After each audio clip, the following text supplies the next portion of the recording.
Good evening children. कल हमने आपको एक वीडियो भेजा था जिसमें 10th class Hindi course B का सिलेबस था। अब हम बात करते हैं क्वेश्चन पेपर की। प्रश्न पत्र का प्रारूप क्या होगा और हमको किस तरह से उसको सॉल्व करना होगा। तो प्रश्न पत्र 2 घंटे का होगा। 15 मिनट आपको प्रश्न पत्र को पढ़ने के लिए मिलेंगे। 40 मार्क्स का क्वेश्चन पेपर है। ये 2 खंड में विभाजित है, क और ख में। तो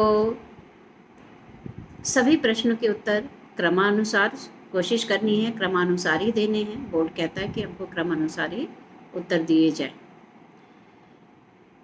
तो खंड क में क्या है, एक विशेष बात, प्रश्न पत्र का कोड है 085। प्रश्न पत्र पढ़ने के लिए हमको 15 मिनट मिलते हैं। 15 मिनट हमको बहुत ध्यान से प्रश्न पत्र को पढ़ना है, चिंतन करना है, मनन करना है, और उसके बाद जो भी चैप्टर से रिलेटेड प्रश्न है, आपको लगेगा कि सामान्य सा प्रश्न पूछा गया है, उसको सामान्यीकरण नहीं करना है। जिस पाठ के बारे में बात की गई है, जो पाठ का रेफरेंस दिया गया है, उस पाठ को आधार बनाते हुए ही हमें सारे प्रश्नों के उत्तर देने हैं। तो खंड क में पहला प्रश्न है, निम्नलिखित प्रश्नों में से किन्हीं 2 प्रश्नों के उत्तर लगभग 25 से 30 शब्दों में दीजिए। शब्द सीमा है 25 से 30 शब्द, अर्थात बहुत बड़े नहीं लिखने हैं, छोटे छोटे आंसर हैं। इसके लिए 2 नंबर 2 मार्क्स निर्धारित किए गए हैं। तो प्रश्न नंबर 1 में 3 प्रश्न दिए गए हैं, क, ख और ग, जिसमें से आपको 2 प्रश्न ऑप्ट करने हैं। दोनों प्रश्न 2-2 नंबर के हैं। शब्द सीमा है 25 से 30 शब्द। अब हम आगे बढ़ते हैं क्वेश्चन नंबर 2 की तरफ। इसमें निम्नलिखित प्रश्नों में से 2 प्रश्नों में से किसी एक का उत्तर लगभग 60 से 70 शब्दों में देना है। 2 प्रश्न दिए जाएंगे हमको, क और ख, क्वेश्चन नंबर 2 में, और जिसके मार्क्स अंक निर्धारित किए गए हैं 4 नंबर, और शब्द सीमा है 60 से 70 शब्द। 2 में से कोई एक प्रश्न का उत्तर देना है। ध्यान रखेंगे, इसलिए हम रिवाइज करा रहे हैं। पढ़ आप भी सकते हैं, समझा हम भी सकते हैं, लेकिन कई बार हमसे चूक हो जाती है, गलती हो जाती है। प्रश्नों के उत्तर आते हुए भी हम ध्यान नहीं दे पाते, घबरा जाते हैं, नर्वस हो जाते हैं। इसलिए एक बार रिवाइज करना ज़रूरी है। उसके बाद ये 2 प्रश्न हो गए। फिर क्वेश्चन नंबर 3 है, जो पूरक पाठ्य पुस्तक से पूछा गया है। उसमें भी क्वेश्चन नंबर 3 में हमको 3 प्रश्न दिए गए हैं, क, ख और ग। तो तीनों में से कोई 2 प्रश्न करने हैं। 3 प्रश्नों में से कोई 2 प्रश्न करने हैं, और दोनों प्रश्न इसमें कोई हमको शब्द सीमा नहीं दी गई है। शब्द सीमा नहीं दी गई, इसका मतलब ये नहीं कि हम पूरी स्टोरी लिखते जाएंगे। 3 नंबर का 3 मार्क्स का एक क्वेश्चन है, तो 3 + 3 अर्थात 6 नंबर के 2 प्रश्न हैं। 3 प्रश्न पूछे गए हैं, 3 में से कोई 2 प्रश्न आपको करने हैं। ये तो था खंड क। अब उसके बाद हम आते हैं खंड ख पर, और जिसमें आपकी राइटिंग स्किल है। तो पहला क्वेश्चन नंबर 4 है, इसमें अनुच्छेद लेखन।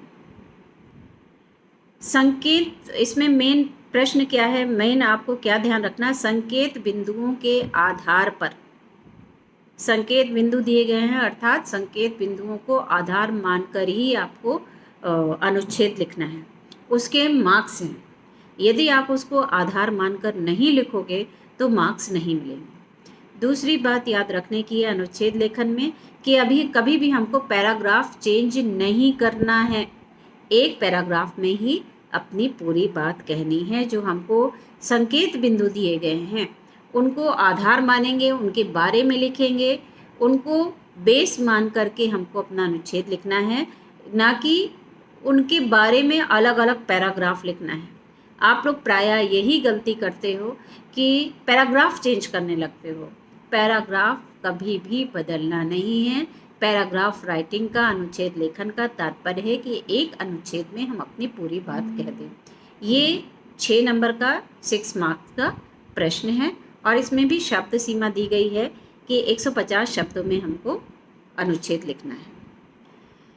3 इसमें हैं, 3 अनुच्छेद दिए गए हैं। 3 में से कोई एक लिखना है। ध्यान रखेंगे क ख ग इसमें भी 3 हैं, 3 टॉपिक हैं। आपको हम पढ़कर एक बार और क्लियर कर देते हैं। पहला है आभासी शिक्षण अधिगम प्रक्रिया। दूसरा है क्यों आवश्यक है सहनशीलता, सबके नीचे संकेत बिंदु दिए हुए हैं। और फिर तीसरा है मेरे सपनों का भारत, उसमें भी संकेत बिंदु दिए हैं। तो संकेत बिंदु को आधार मानते हुए हमको अनुच्छेद लिखना है, जो कि 6 नंबर का है, 6 मार्क का है। शब्द सीमा उन्होंने दी है 150 शब्द। फिर उसके बाद हमको लिखना है पत्र, औपचारिक पत्र है। उसके बाद औपचारिक पत्र में 2 पत्र हैं, 2 में से कोई एक पत्र लिखना है। इसमें कोई विशेष बात नहीं है, 2 में से अथवा लगा हुआ है बिल्कुल स्पष्ट रूप में से। और 5 नंबर का प्रश्न है, 2 में से कोई एक प्रश्न लिखना है। उसके बाद हम आगे बढ़ते हैं प्रश्न नंबर 6 की तरफ, क्वेश्चन नंबर 6 की तरफ, जिसमें आपको सूचना तैयार करके लिखनी है। सूचना के लिए उन्होंने शब्द निर्धारित किए, शब्द सीमा 50 शब्द दिए हैं और 2 सूचनाएं लिखनी है। पहले क्वेश्चन नंबर 6 में क में 2 दी हुई सूचनाएं, 2 सूचनाओं में से कोई एक सूचना लिखनी है। फिर ख में क्वेश्चन नंबर 6 में क और ख करके 2 सूचनाएं दी हैं और 2 सूचनाओं में से ऑप्शन है। ऊपर क में से आपको कोई एक सूचना लिखनी है और ख में से कोई एक सूचना लिखनी है। दोनों 2.5 नंबर के प्रश्न हैं, 2.5 के प्रश्न हैं। 2 सूचनाएं लिखनी है। क के ही दोनों नहीं लिख देने की, ख की दोनों लिख देते हैं, हमको दोनों आती हैं, नंबर नहीं मिलेंगे। फिर उसके बाद आपको विज्ञापन तैयार करने हैं। विज्ञापन भी 2 विज्ञापन करने हैं। 2.5 मार्क्स के 2 विज्ञापन हैं और उसी तरह है जिस तरह से सूचना है। क्वेश्चन नंबर 7 में क में 2 विज्ञापन है। क में जो 2 विज्ञापन है उनमें से कोई एक करना है और फिर उसके बाद ख में कोई 2 विज्ञापन है, उन 2 में से कोई एक करना है। अर्थात क पार्ट में से एक करना है और ख पार्ट में से एक करना है, जो 2.5 मार्क्स के हैं। फिर अंतिम प्रश्न जो है आपके क्वेश्चन पेपर में वो है क्वेश्चन नंबर 8, जिसमें आपको लघु कथा लिखनी है 120 शब्दों में। According to your CBSE sample paper, उसमें जो तरीका दिया है डायरेक्ट लिखने के लिए दिया है, उसमें कहानी का नाम शीर्षक दिया हुआ है परोपकार का परिणाम अथवा अपूर्व संतोष। ये 5 नंबर का प्रश्न है। तो ये हमने आपको इसलिए बताया कि कहीं पर आपको कोई परेशानी हो, कुछ आपको समझ में नहीं आ रहा हो कि किस तरह से पेपर सॉल्व करना है। आपने इससे पहले के फर्स्ट टर्म में कहीं कहीं पर अनसीन पैसेज में गड़बड़ी की थी कि जिसमें ऑप्शन आपने ठीक से नहीं देखे, एक ही पार्ट के दोनों क्वेश्चन कर दिए। तो इस तरह की गलती आप ना दोहराएं, इसलिए हम ये वीडियो आपको भेज रहे हैं। आशा आपके काम आएगा। खूब अच्छे से परीक्षा दीजिएगा। All the best.